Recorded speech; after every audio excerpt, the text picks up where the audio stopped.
They've sorted Phil Salt with Quinton de Kock, have a backup with Gurbaz. The rest of the batting order is as it was in the past. They wanted Shreyas. They wanted a lot of their players to be bought back. It wasn't to be, including Stark. I'm just not sure about their batting backup. I think that's a big problem. For example, who's their number 3 this season? I'm guessing Ankush is going to be the starter at number 3. Kolkata Knight Riders, the champions, and people like Sagnik Datta. Lots more KKR fans in our platform. And let's speed on with this, guys, really quickly, because I have to, of course, give the chance for Nix to recover for the Hindi show as well. Nix, I'll start with you here. Kolkata Knight Riders.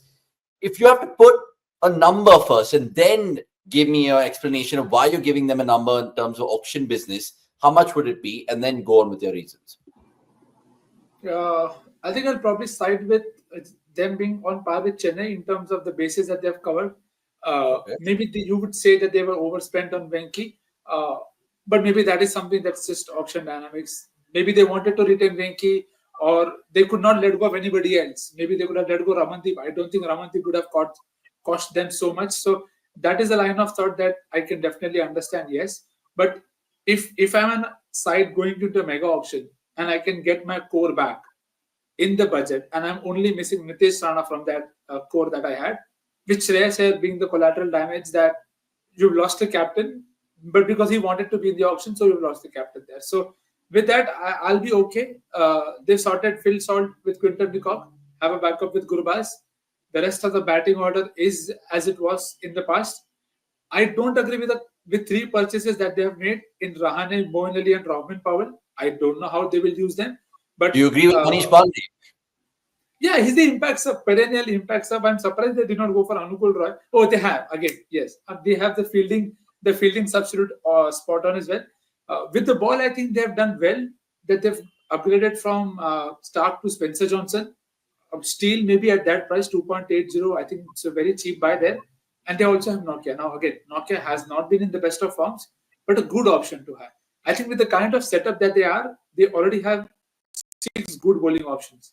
You have Naren, you have Varun, you have Harshit, you have Vaibhav, you have Russell, and one of Spencer and Nokia will play. So in terms of the bases covered, fairly happy. Few people that I don't know how they will use, but I wouldn't be too bothered because they've got the majority of the core back. So I'll be happy with that. Yeah, you look at their all-rounders, the names that you might have missed there in terms of your analysis. Moeen Ali, and of course, the retainee Ramandeep, who was already there. There's also, of course, Umran Malik and Mayak Markande in the scheme of things for KKR then. Dan, over to your analysis about the champions KKR. And they wanted Shreyas Iyer. They wanted a lot of their players to be bought back. It wasn't to be, including Stark. So now, who is their captain? Is it almost Venkatesh Iyer because they paid so much for him? Or do you see someone else lead that team come IPL 2025? I think it's realistically the only option. You know, like I don't really see that they have much choice. If you're looking at their starting 11, there isn't really an outstanding captaincy candidate at all, and that makes life pretty tricky for them. I can't help feeling that they're slightly weaker now than they were last season.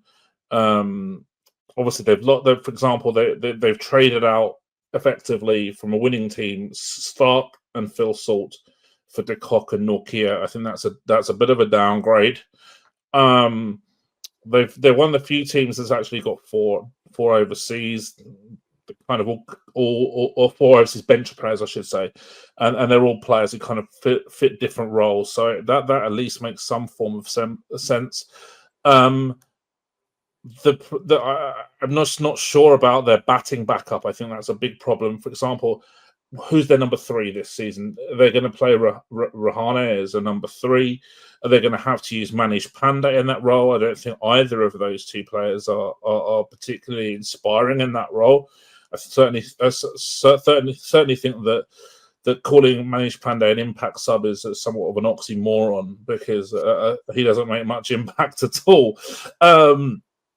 So I don't really see it. Will Umar Malik get a bit more of an opportunity there?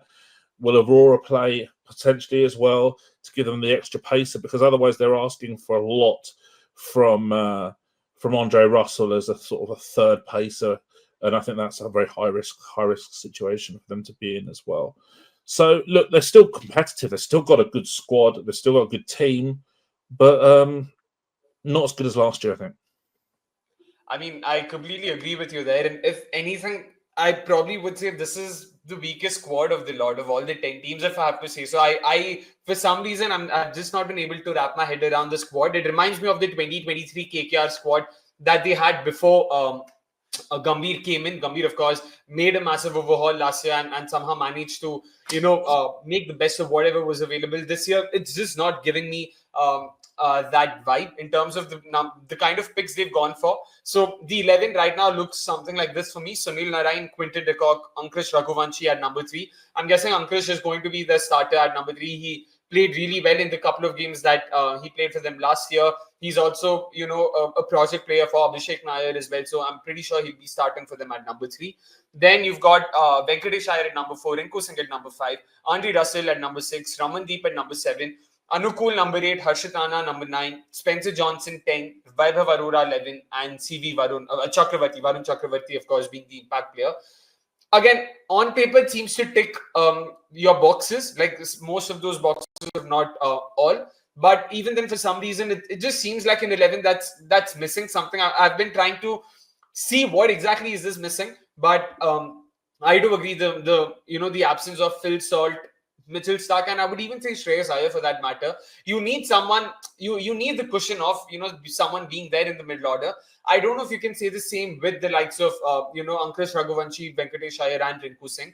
As much as I rate Venkatesh Iyer, and given the price that he went at, I really look forward to seeing how KKR use him. But I just don't know, for some reason, this 11 doesn't seem to be working for me. I did come up with another 11 where I have Loveneet Sisodia. He's a left-handed opener, dasher from Karnataka. He's someone I believe for the last 3 years at least that he should start for someone at least. We saw Gujarat Titans go for BR Sharath last year. I mean, when they can do such howlers, Loveneet Sisodia definitely stands a chance or is worth a shot. So if Loveneet opens for them, he's a left-handed keeper batter, very similar to Quinton de Kock that way, but he's very aggressive. So Loveneet and Sunil Narine open. Then we can replace Anukul Roy lower down with Rovman Powell. That adds a bit more batting. It adds a bit more beef to their middle order and finishing capabilities. And I feel that would be a better way of going about things because I don't see them using Anukul Roy's bowling at all. He's essentially a fielding sub. So might as well make use of that option by bringing in Rovman Powell and also Loveneet Sisodia up top, whatever he gives you, like a 10 ball 20 or a 15 ball 25-30. Happily take that and move on. I don't see Rahane playing any games, man. He'll basically do what Manish Pandey did last year, except they also have Manish Pandey, so he's probably below Manish Pandey in that pecking order as well. So Rahane is just about he's like what CSK did with Pujara. Let's make sure he doesn't go unsold. That's pretty much it. Okay, fair enough. Let's just wrap up really quickly then. I just want to ask all you guys, will KKR defend their title with this team? Dan, yes or no? No. Okay, next. I think more than Rahane, Powell is very tricky. And again, as Dan said, difficult to replicate what they did last year.